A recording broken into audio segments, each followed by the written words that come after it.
പണ്ടൊരു കാലത്ത് ഒരു ചെറിയ ഗ്രാമത്തിലെ അരിമില്ലിന്റെ അടിയിൽ കുറച്ച് എലികൾ താമസിച്ചിരുന്നു. അവയിൽ ഏറ്റവും ചെറുതും സമർത്ഥനും മുത്തു ആയിരുന്നു. മുത്തുവിന്റെ അമ്മയും സഹോദരങ്ങളും എല്ലായ്പ്പോഴും പേടിച്ച് ഓടിക്കൊണ്ടിരുന്നു. പക്ഷേ മുത്തു ധൈര്യവും ബുദ്ധിയും കലർന്നവനായിരുന്നു.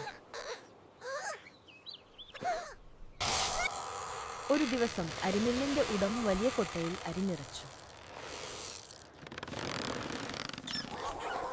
ഗ്രാമത്തിലെ എല്ലാ എലികളും അതിലേക്ക് ഓടിക്കൂടി. പക്ഷേ കൊട്ടയുടെ വായ വളരെ ഉയരത്തിലായിരുന്നു. ആർക്കും മുകളിൽ എത്താൻ കഴിഞ്ഞില്ല.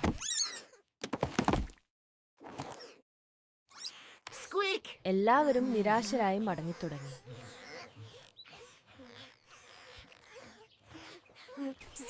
പക്ഷേ മുത്തു പറഞ്ഞു, നമ്മൾ ഒരുമിച്ച് ചേർന്നാൽ കഴിയും.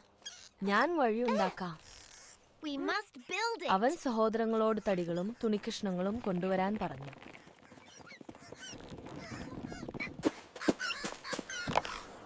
അവയെ കൂട്ടി ഒരു ചെറിയ പടവ് പോലെ പണിതു.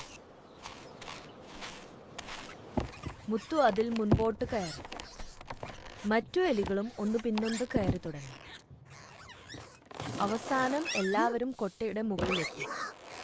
അവിടെ നിറഞ്ഞു കവിഞ്ഞ അരി കണ്ടപ്പോൾ എല്ലാവരും സന്തോഷിച്ചു. എലികൾ ഒന്നിച്ചുകൂടി അരിയെടുത്തു.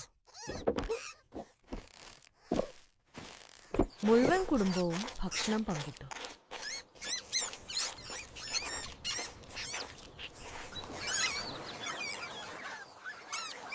മുത്തുവിന്റെ ബുദ്ധിയും കൂട്ടായ്മയും എല്ലാവർക്കും രക്ഷയായി. കൂട്ടായ്മയും ബുദ്ധിയും ഉണ്ടെങ്കിൽ അസാധ്യം പോലും സാധ്യമാക്കാം.